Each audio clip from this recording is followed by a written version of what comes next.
You're welcome. So we were discussing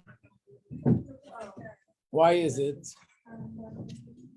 that, first of all, we were discussing the fact that one of the things that characterize the Chassidic movement, which means this is something which is common by all Chassidim, is to study Chassidus, which is to study what we call Pnimius HaTorah, the inner dimension of Torah, the part of Torah that deals more with the spiritual aspect of mitzvahs, of Torah, understanding Hashem on a deeper level, the esoteric part of Torah. So we explained that the reason why in the times of the Baal Shem Tov, there was such an emphasis on this, it fits into what we explained, what was the purpose of Chassidus. We explained that the whole purpose of Chassidus was that even though the body of Yiddishkeit, which is the physical, technical observance of commandments, was something that most people kept, there wasn't such an issue. People observed Shabbos and Kashrus and all the holidays and all the mitzvahs of Tefillin, Mezuzah, and etc. But the area that there was lacking was in that deeper emotional bond with Hashem, which we refer to as the soul of Judaism. And that's connected to love for Hashem, prayer of Hashem, and emunah in Hashem. So being that that was the point of focus, that the time has come that we have to strengthen that, reinforce that, and develop that deeper. So this was the reason why the study of Chassidus was the most relevant, because how does one get to the heart? You can't command the heart to feel a certain way. And the answer was that the mind is the key to the heart. When a person understands how valuable something is, how beautiful something is, then the heart naturally is drawn to it. If a person understands how dangerous something is, and any other kind of negative thing about it, naturally they move away from it. They feel afraid of it, or they feel repulsed by it, because they understand something about it which is negative. So the mind has an effect on the way the heart will feel. So we said that how does one get to love Hashem? How does one get to have a deeper emotional bond with Hashem? It's through learning about Him. Where is that? That's in Chassidus. That's the part of Torah that talks about Hashem, and we learn about Hashem and His greatness. I want to point out that I was once giving this class and explaining exactly what I'm saying here now, and someone raised their hand and they said, I think what you just said now is a little bit offensive. So I said, offensive to whom? Offensive to Gemara, offensive to the other parts of Torah. You're saying that the other parts of Torah don't really do this for a person, and they don't have this information. So, chas v'shalom, we don't speak in any way which is offensive to any part of Torah, but I ask a simple question. If somebody would say, if you want to know halacha, it's by studying the Shulchan Aruch, the Code of Jewish Law, and not by studying Rashi on Chumash. Is this offensive to Rashi? Why not? Because Rashi is not halacha. Because Rashi is not designed. Rashi didn't write his commentary to teach us halacha. The purpose of Rashi is to teach us insight into the Chumash. On the other hand, if somebody would say, if you want to understand the Chumash, it's not by learning Shulchan Aruch. It's not an offense to the Shulchan Aruch. That's not what it's all about. The Shulchan Aruch is a guide on a daily basis, what to do, what not to do. Or similarly, there's so many tractates. There's a tractate that's called Shabbos. There's a tractate that's called Rosh Hashanah. There's a tractate that's called marriage. A tractate that's called divorce. A tractate that's called Yom Kippur. So if I want to know the halachas of Shabbos, the best place to know that from is by studying the tractate that's called Shabbos. It's not an offense to another tractate. So the Torah has different volumes, different parts, and each part focuses on something else. The Gemara and the Halacha, of course, every part of Torah has a little bit of everything, but its focus is not to understand the spiritual realm, to understand godliness, to understand the relationship between God and the world. Each part of Torah is there for a different purpose. So where is it that its main focus is to have a better understanding of the greatness of Hashem more than any place else? That's in the hidden part of Torah, in the esoteric part of Torah. And that's why Baal Shem Tov said, now the time has come to study this. Like I gave the example last week. Imagine someone is studying Gemara and they're learning the laws of carrying. And you're learning a whole page in Gemara. Are you allowed to carry on the porch of a house or not? And this one says yes, this one says not. This one says for this reason it's okay. This one says it's not okay.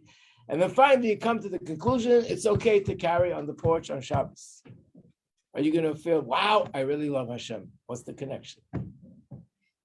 When you make coffee on Shabbos, make sure that you put the hot water in the second cup and the second cup in the third cup. It should, I love Hashem. But there's no connection. When you learn about Hashem, that creates a love for Hashem. So you have Gemaras that talk about all the laws that pertain to fields, to vegetables, to foods, to kashrus, to, like I said, marriage, divorce. This is what our life is all about, but this is not something which explains to us and helps us understand the greatness of Hashem to develop a deeper emotional bond to Hashem. That's what I explained last week. But then I left off with the question. What was the question? The question was, but if that's the case, so years ago, when people didn't study Chassidus, they only studied Gemara, they only studied Chumash, and they only studied the revealed part of Torah. How did they have an emotional bond with Hashem? And it's inconceivable to say that for hundreds of thousands of years, people did not have an emotional bond to Hashem. That doesn't make sense.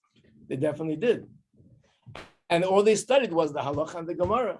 Pirkei Avos, about character traits, but they didn't study that part of Torah, which is esoteric, and talks all about spirituality and Hashem's greatness. How did they get it? It must that it's possible to get it just from learning Gemara and Halacha. If that's why can't we do the same? Now it's deeper.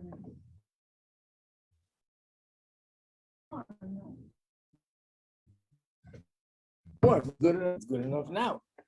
But we're saying that if you want to develop a love for Hashem, you have to learn about Hashem. And just learning Halacha or Gemara doesn't really deal with understanding deeper the greatness of Hashem. So the answer is like this. That this comes up quite often, and that is that according to Torah, every generation that's further away from the beginning is considered weaker than the generation before, which is very different than the way we look at things in the secular world. That we look at our generation is the smartest, the most advanced, and generations before they were more simpler. According to Torah, it's just the opposite. The further back you go, the greater the people were. Abraham, Yitzchak, and Yaakov, these were the greatest. You can't even compare. Moshe Rabbeinu, and then all the prophets. And then slowly, each generation, spiritually, people became not as great as they used to be. So the order and the sequence in the Jewish way of looking at things, the Torah way, is that every 50, 100 years, people became weaker spiritually. What's the explanation of that, especially after the temple was destroyed? So the answer is when the temple of Beis Hamikdash was destroyed, it wasn't just that this building was destroyed. This had an impact literally on the entire world. And the reason is because even though we say that the temple is the place that Hashem's presence is found in the Beis Hamikdash, but it's not just in the Beis Hamikdash. From the Beis Hamikdash, that generated Hashem's presence to the entire world. And the analogy that's given is like the human body. The human body is flesh and blood, bones and muscle, and the neshama, the soul, is what gives us life. Where in the body is the soul? The answer is everywhere. It's in every part of the body. But where the main organs, where from there it's sort of generated to the rest of the body, The main organs are the brain and the heart. And according to Chassidus, the soul rests primarily in the brain and the heart. And from the brain and the heart, it spreads to the rest of the body. So the Beis HaMikdash spiritually is the same. Hashem is the soul of the universe. The universe itself, our world, and all the planets and the sun and the moon and the constellation, this is all physical. It's a body. And Hashem gives life to the world. The brain and heart of the universe is the Beis HaMikdash. When Hashem's presence was in the Beis HaMikdash, this brought an awareness and a consciousness of Hashem to the entire world. Everywhere, people felt Hashem. They felt Hashem's presence. They felt that what was happening was from Hashem. People believed in Hashem naturally. They had a love for Hashem naturally because His presence was so much more revealed. Once the Beis HaMikdash was destroyed, then it's not only that this building was destroyed, but that presence of Hashem in the whole world was no longer the same. It became, we'll use the term unconscious, like a person who, God forbid, faints. There's damage done and something to the brain or the heart. And as a result of that, the person is, God forbid, unconscious. So the body is there, but the soul is no longer as effective as it used to be. So after the Beis HaMikdash was destroyed, the awareness and the consciousness of Hashem in the world is never the same anymore as it used to be. And in fact, each generation, it gets less and less than the first generation. Remember, we gave that analogy. It's like a person who is traveling. I'll get to you in 1 second. And they're in a wagon in a city, and it's at night, but the streets are lit up. Number one, there are lampposts in the street. Number two, all the homes are lit up, so the light lights up the streets. But as they leave town and they go out on the road outside of the town, it gets dark. But the first few yards, there's light lingering from the city. And when they travel a bit further, there's less light. And the further out they go from the city, the less light there is. So when the Beis HaMikdash was standing, the world was bursting with spiritual light. Every generation post-destruction, there's less spiritual light in the world. And the result of that is that within us, there's less of an awareness and a consciousness of Hashem's presence. There's less of a feeling for Hashem. So things which came natural in those days don't come so natural now. I just want to say one thing, then I'll get to your question. And the deficiency is in 3 areas, let's say. One area is the world at large. The other area is in our own neshama. We have a soul. Our soul is a fire of godliness inside, and the soul naturally has a fire of love for Hashem. But once the Beis HaMikdash was destroyed, the godliness within us is also more concealed. It's hidden. It's there, but it's hidden. And every generation that goes by, it's more hidden and more hidden than it used to be. The third thing is the Torah. The Torah itself is godly and has godliness in it, but the godliness in Torah is also more hidden than it used to be. And as a result of that, there is a change, which I'll soon talk about. Yes, Bina. So what about the idea that when Mashiach comes, children will be teaching their parents? So will that generation of children be greater than their parents' generation or still lower? Which generation will be higher in those days? Yeah. As we near to Mashiach? It's all going to change. Once Mashiach comes, which means the whole reason for this is because Hashem's presence is hidden. Once Mashiach comes, Hashem's presence is revealed, things will be different than the way they are now. So I'm not sure how that'll play out in that time, in this area. This notion of children teaching their parents, that's just for once Mashiach is here, or it's in the days leading up? No, it's now, the days leading up to Mashiach. So in this moment, given that children are teaching, I mean, I'm teaching my parents how to do basic brachas. Okay. Is their generation still higher than mine, even though I'm teaching them? Yeah. Okay. Yeah. So basically, let's put it this way. Years ago, when a Jew would sit down and take a Gemara and study laws about a field, laws about carrying on Shabbos, laws about bringing a sacrifice, what's pure, what's impure, technical laws. But because this wasn't an ordinary book of laws, This wasn't just an academic exercise. This is Torah, and it has godliness in it. And in my neshama, there's godliness.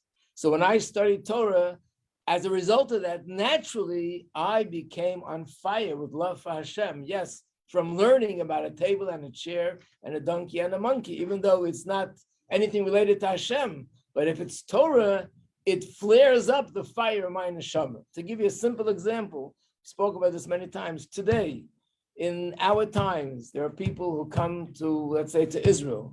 They go to the Kotel, and they get all excited, all emotional, and their feelings about Judaism flare up, and they get excited. They want to be more Jewish in one way or another. Where does that come from? No lectures, nobody speaking to them. They're just standing there by the Kotel. Hundreds of people have written about their experience. They can't explain it. They don't know why, but they either started to cry or they just feel like, I feel more Jewish and I want to be more connected, and therefore I'm going to let go of my relationship that I have with someone who's not Jewish. Therefore, I will start going to shul a few times a year. Where does that come from? It's not a lecture that they heard. It comes from the fact that this is a place, the Kotel, where there's a stronger presence of godliness, and I have a neshama. So when my neshama comes together with this place that has a stronger presence of godliness, the godliness in me flares up. That's even today. So years ago, when Hashem's presence was very open, and Hashem's presence was very open in the Torah that we study, so just by studying Torah alone, people became more refined, people became more godly, they had more faith, they had more love, they had more awe and fear. How was it? It was a natural result of just being exposed to so much godliness. But as the generations moved on, so therefore the godliness became more hidden, it became more difficult that by learning Torah in itself, that would help develop that love for Hashem. The times of the Baal Shem Tov, which was approximately, we would say maybe 1700 years after the destruction of the temple, I'll get to you in a second. At this point, it reached a certain turning point where the darkness became so dark that the Baal Shem Tov said, now is a time that studying the revealed part of Torah alone is not sufficient. We have to learn the part of Torah that deals directly with knowledge of Hashem. And that will stimulate that love for Hashem in our hearts. Because the godliness in me, and the godliness in Torah, and the godliness in the world is so concealed that right now it's not enough to help develop those feelings. And therefore, we need something additional, something more direct, more directly connected to Hashem, and that's going to bring it out. Yes, Samantha. Would you say then that with each generation becoming spiritually weaker, that so there's an increase in because okay, how am I gonna word this? Like, is it harder for us to connect or to be like, we're all here right now, right? It's like, whoa, like you're telling me this, but it's like we made it here at Baal Tshuvas. And is that a difficult thing? Is that like a hard? I mean, Yes, it is. Like more You hard tell than me. any other. Well, it is, but like more difficult than. I mean, how come we did it and they didn't do it? Yeah. That's your question. So there's another part to the analogy that I gave that I didn't mention, but I mentioned it once before. There's another part to the analogy. You're traveling in the wagon, and every few yards that you go, it gets darker and darker. It comes to a certain point, it's totally dark, right? Then a strange thing happens. You're traveling further and further, and it starts getting brighter and brighter. How does that happen? You're further than you were before. How's it getting brighter? The answer is you're further away from the city that you left, but now you're getting closer to the oncoming city, and you're starting to see the light of that city. So one of the Chassidic Rebbe said, we're further away from the Beis HaMikdash that was destroyed, but now we're starting to feel the light that's shining from the third Beis HaMikdash. So as we're getting further, we're also getting closer, and that's what's bringing a phenomenon now that never existed before, which is a positive thing. And that's where it's coming. We're being strengthened By that closeness to Mashiach. Right, exactly. Because what we see today in terms of people doing tshuva is unprecedented, never ever in the history. In terms of the sheer numbers? Some people do. Number one, sheer numbers, and number two, also it's just not just the numbers, it's the situation. Situation is that there can be 3 or 4 generations that everybody is so like distant from Judaism, and the 4th generation decides that I want to go back. Is like psychologically, intellectually, you can't really explain it. You can only explain it spiritually.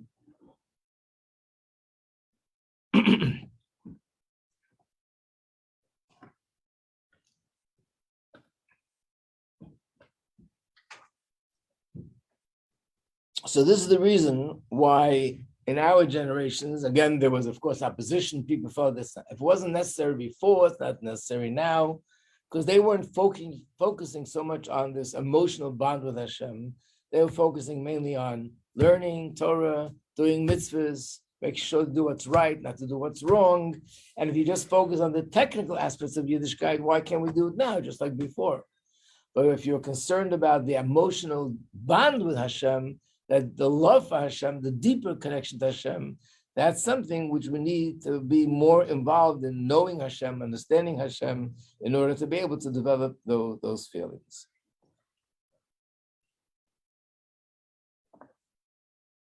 Okay, so that answers number 4 on the list. Now we'll go to number 5. So number 5 is really similar. Again, the same question is, number 5, remember I said to you that this is probably the most controversial of all those things that we mentioned, and that is about the idea of being connected to a Rebbe. And we're going to spend more time on number 5. People ask a question, why is it necessary? Or questions like, why is it even permissible? And isn't it going overboard? And isn't it chas v'shalom, borderline idol worship, and all the sort of questions that you hear from people because of a lack of knowledge. But nevertheless, that's clear that there never seems to have been such a focus and such a passion, even to a tzaddik, to be so connected. But we'll learn a little bit later, we'll see. No, there's really nothing new. It's all there in the Torah before that page, yeah. So, same question. So the answer is like this. The connection to a Rebbe is also for the same purpose. Actually, there's a chapter in Tanya. It's in the 4th volume of Tanya. In the 4th volume of Tanya, it's chapter 27, I think, where the Alter Rebbe explains what is it that we expect to be inspired by going to a Rebbe. We don't go to a Rebbe to learn how to put on tefillin. You look in the code of Jewish law, you know how to put on tefillin. You know how to eat matzah. You want to know the laws. You read all the books that talk about the laws. What was it about going to a Rebbe? And he says the same thing. The purpose of going to a Rebbe was mainly to help develop that deeper emotional bond, the love, fear, and faith. A Rebbe was a person who's a tzaddik.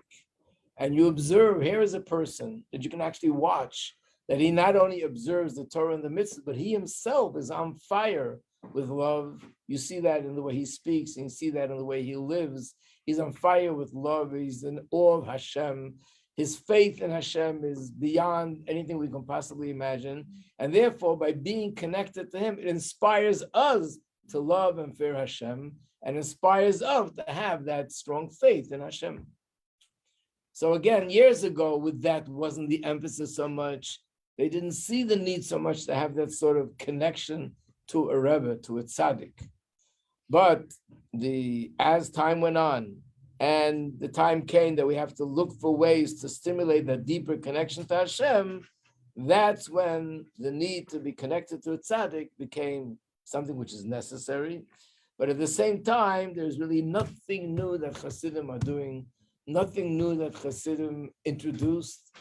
We'll go through this booklet and we'll see that everything that Chassidim say or do regarding their relationship with the Rebbe is all found in the Torah itself. It's just that people weren't focused on that before, and now the time has come to focus on it more. That's the only difference. There is no booklet. What? There is no booklet. More of these? Yeah. You didn't get either? Why are you so quiet? I was listening. Okay. That means you want a green one, a blue one, or a white one? I'll give you the white one. Let's see. Green one. And the blue one. He's from last week, right? You were here last week already? No, yes. Yeah. We started maybe a week and a half ago. When I'm saying point number 4, I'm talking about what you have here on page, right in the beginning, is a list of things we said. These are the 8 things that we can say they define, they characterize Chassidic way of life. So now we're up to number 6. And remember we said about number 6 that Avos Yisrael is one of the things that are very much associated with the Baal Shem Tov. Those of you that were Matzori Shabbos at the dorm heard a story from Professor Bush about why the Baal Shem Tov left 3 times. This is a typical story of the Baal Shem Tov, where the Baal Shem Tov would talk about simple Jews who are very simple, but how they served Hashem with such sincerity, with such simplicity, that it gave the Hashem the greatest pleasure, and in some ways even more pleasure than some amazing academic geniuses who knew a lot of Torah, but they surpassed everyone with their simplicity and their sincerity. And this is one of the examples of one of the stories the Baal Shem Tov told. So when we say that the Baal Shem Tov introduced Avos Yisrael, he didn't introduce Avos Yisrael, that's in the Torah. It's in the Torah, it's also in the Torah that it's central to Judaism, and it's in the Torah that it's everything around Judaism revolves around it. So what was it that Baal Shem Tov introduced that made waves? It was that he said that Avos Yisrael is unconditional. Makes no difference if it's a Torah scholar or not, it's unconditional. In fact, in those days, there was, I mentioned when we went through this the first time, that there was I would say like almost segregation, that the learned Jews, the Torah scholars were separate and the simple Jews were separate, to the extent that they were not accepted in mainstream society. They didn't even daven in the same shul, they had their own shul. That's the way it was. This was like an elitist kind of mentality, but in Torah. And the simple Jews, why were they simple? Actually, it wasn't even their fault that they were so simple. First of all, people are born simple, so they're simple. But this was after one of the greatest tragedies in Jewish history, probably second to the Holocaust, was something that happened in the year, it's called Tach V'Tat.